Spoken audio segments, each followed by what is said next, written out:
Last night we saw WWE Survivor Series War Games, and it was okay. It was good, but good by definition, not good. It was good, and we're going to break it all down, the good, the bad. I'm going to give each and every match a grade and give the show a final grade at the end. Be sure to drop all of your grades in the comment section as well. Let's talk about Survivor Series War Games. So immediately I have a bone to pick with the Vancouver crowd. 18,000 of y'all there and no noise.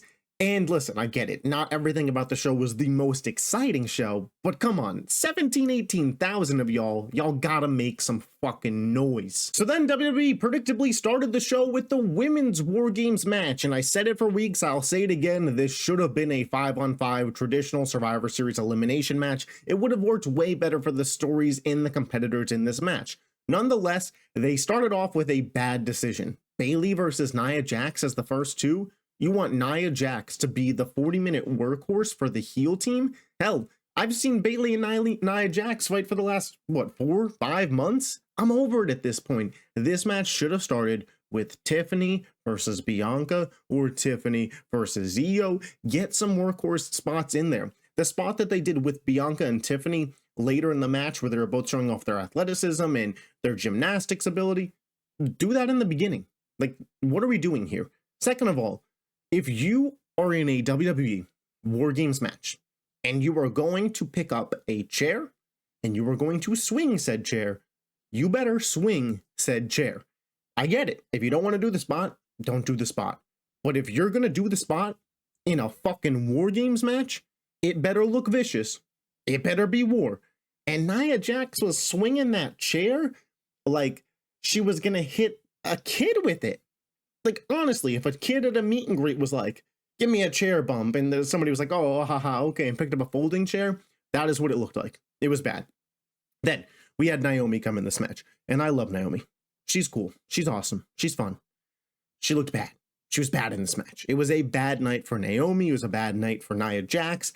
Bayley was okay, but the beginning of this match was very, very flat. Until really Tiffany Stratton entered this thing, and then we had Tiffany, Io, their spots were good. Raquel comes in and was Sam, and then Ripley comes in and the match takes off, obviously. But the beginning 15 to 25 minutes of this match was not hitting. And as a tone setter for a PLE, we need better. Now, there were some spots, of course, that I did love in this thing.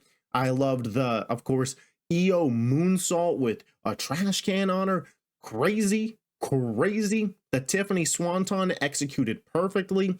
Rhea coming in with the mask and wrecking house was just done really, really well. When it was Liv's time to enter, I was watching this show with one of my buddies, and he said, Liv and Rhea, they're on another level right now for women's wrestling. And it's true. Their feud is the only thing that carried them to be in a War Games match, because otherwise there was no heat behind this for it to be War Games. And really, it should have been Team Liv, Team Rhea, 5-on-5 match, but I digress. Now, when it comes to grading out the overall match, there were some spots I liked, like I mentioned, the top of the cage spots, the tease of the Money in the Bank cash-in. It was never really going to happen in this War Games match. Too much of a clusterfuck to do it.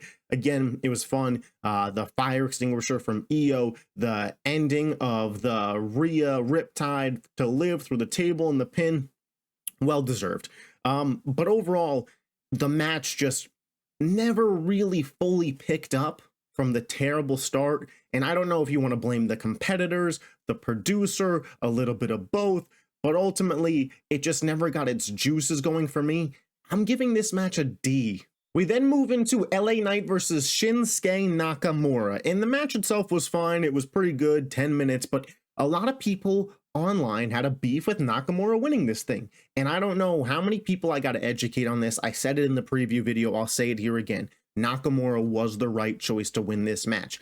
LA Knight does not need to be this 8, 9, 10-month champion. He can have this belt multiple times. WWE in the recent years under the Triple H era has been great, but they have conditioned you to think that a title reign that does not last 8, 9, 10, 11, 12, a year-long reign is not a good one. This is incorrect. LA Knight had the title from SummerSlam, big marquee show, to Survivor Series, big marquee show. Not a problem. To add some juice to this division, going into the Royal Rumble season, having a newcomer, a new challenger, hold on to the title, that's a heel, is fine. Now, the booking, did I love that Nakamura didn't cheat to win? Not really. And if you want to argue with me in the comment section and say, but Nakamura didn't do anything to build up to this spot and it should have been Carmelo Hayes or Andrade, fine.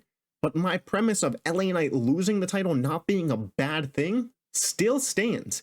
And this is only going to make the chase that much better. Mark my words, LA Knight will be champion by the end of the Royal Rumble night at the latest. He's going to win that title back. They're going to build for a multi-man match at WrestleMania. It's set in stone, okay? LA Knight, Nakamura, Carmelo Hayes, Andrade, AJ Styles, you know, whoever you want to put in this match, whatever it may be, that's what it's going to be, a multi-man match. But it's going to be a fun one. And I'm excited for it. I think it's going to be a good little run from here until then. Nakamura winning, I don't have a beef with. I'm fine with him getting a little push. I know some people, he's too old, he's not good. Nakamura's fine. This was fine. I give it a B, B-. We then get to what many are considering the match of the night, and from an in-ring perspective, it's hard to disagree. Braun Breaker defeats Sheamus and Ludwig Kaiser for the Intercontinental Championship. Sheamus has mastered on just how to have literally a banger every single match. Like, he's not even kidding at this point when he says banger after banger after banger. Braun Breaker, he has just been perfection. Every single thing they've done with him has just absolutely hit. Ludwig Kaiser starting to really just give me William Regal heel vibes. I am loving what I'm seeing from all three of these guys. You put them in a match together, it's very well executed. I loved the 10 beats spot that Sheamus did with both guys where he was in the crowd behind the barricade. That was really well done. The, you know, bro kick where the false finish because Kaiser pulled the ref, costing Sheamus the IC title. The spear breaker hit on Kaiser, then the spear to Sheamus. The ending was executed as well, just to perfection. Really, really good technical wrestling here.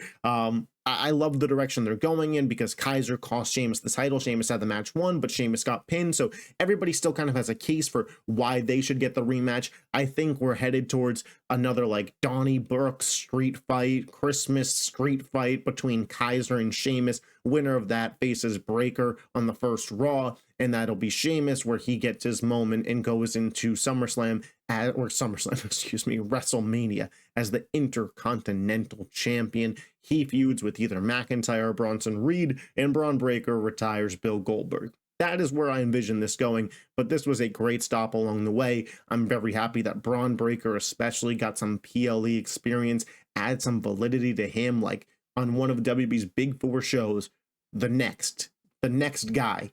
Breaker's going to be a world champion in 2025. I think he could lead the SmackDown brand after Netflix and their billions of dollars takes Cody and Roman and Punk and brings them to Raw.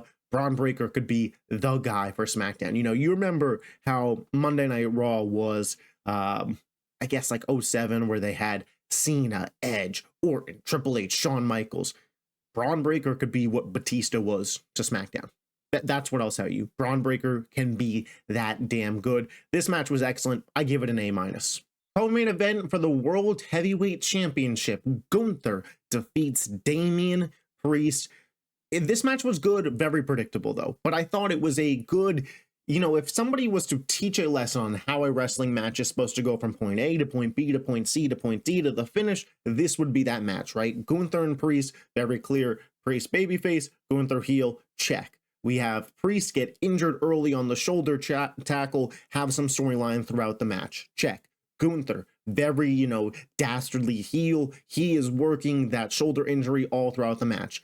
Check. We get the sympathy built up for Priest. He gets to the outside. Balor comes in, costs Damian Priest the title again, advance that feud. Check. I loved that Gunther just said, Finn Balor, get the fuck out of my match, booted him in the face, and put Priest in, put him to sleep, the victory. We're certainly headed towards a triple threat here. It's not going to be Saturday night's main event, maybe Raw Netflix, but I wouldn't mind if they stretched it to Royal Rumble. Gunther versus Priest versus Balor at the Royal Rumble. I would dig that for sure. It reminds me of a couple, I mean, man, we're almost at a fucking decade ago. That's how old I am, of Lesnar, Cena, Rollins. They had a banger of a triple threat match at the Royal Rumble. I don't know if Gunther, Priest, and Balor can live up to that hype, but sign me up for that match. This was good. This was solid. This was the definition of a C plus, right? Got the job done, was good, but did not blow me away. And then the main event, the new Bloodline versus the OG Bloodline, the match that actually deserved a War Game stipulation, lived up to it. I loved everything about this. Tama Tonga, Jey Uso. Tama Tonga is like the charisma on this guy. He's actually starting to win me over with, like, I loved the college football NFL player introductions they did for the War Games match, and Tama Tonga University majoring. Yeah. I mean, the guy is just fucking hilarious. Him and Jey Uso start this match off very, very good. Bronson Reed comes in, the spot where he had with Uso with the chairs where he just bats it down, absolute monster. Jimmy comes in, we get the Usos reunited. That was fun. Jacob Fatu, what a monster. Jacob Fatu, well, first off, Solo just not letting Tongaloa go and making Fatu go was hilarious. Less Tongaloa, probably the better for this match. Jacob Fatu is just a fucking beast, man. I want him not to be a world champion next year, but to have an IC title reign, a US title reign. Like, he's got carry a mid-card division for 6 months written all over him and just have banger after banger match as a heel champion. Seeing him work with some of the best faces would be absolutely outstanding. Will we get a Fatu challenging Braun Breaker for a world title in the future? I fucking hope so. Sami Zayn then comes in next. It was supposed to be Punk, but Roman blocks him off kind of the way Solo did to Tongaloa. And, you know, I don't know if that's Solo saying or Roman saying he's a tribal chief, I'm a tribal chief, or kind of like a fuck you to CM Punk, maybe a little bit of both. Zayn goes in, hits his signature spots. Loa comes in, then we have Punk. Punk with the toolbox, the callback to the Hell in a Cell. Loved that spot there. That was really good. Solo comes in. They try to lock Reigns out. Reigns climbs over. He gets in there. We have the big cluster. The spot where Bronson Reed was going to hit a tsunami on Roman Reigns through a table, and Punk pulls him away. I mean, at the last second, the fucking last second. That was close.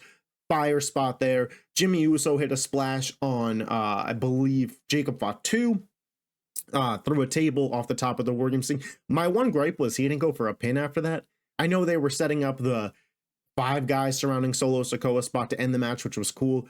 Why didn't he go for the pin and just have Fatu kick out at the last second? It doesn't make sense to me that you'd hit a move like that and not try to go for the win. But then the ending, really, really well done. Super kicks from the Usos, Haluva kick, GTS spear, 1, 2, 3. The OG Bloodline wins. Roman with the win here probably sets up a match with Solo for the Ula Fala, whether that's Saturday night's main event, the first Raw, Royal Rumble, wherever it happens in the next couple months. We're going to be here for it. The CM Punk, make sure you know, Paul Heyman, he says, I don't know the favor, but when I do, like, you owe me.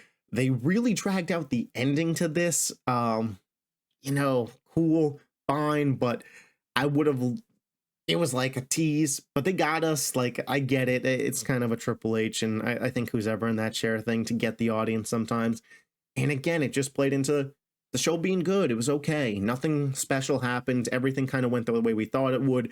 The women's War Games match was objectively just a disaster for the first 20 minutes, but it was good. The show was good. This match was good. I would give it an A- as well. I'd put it right up there with the triple threat. I prefer this because it's better storyline, War Games, but, you know, those were the 2 best matches on the show. For me, the show itself gets a C+. Like, it was good. It was a good show. I enjoyed it, but let me know your thoughts in the comment section. What did you think of War Games? What would you have done differently? What was your favorite match? Let me know all of it. If you love wrestling, aren't subbed to the channel, hit that button. I'll catch you next time. Peace.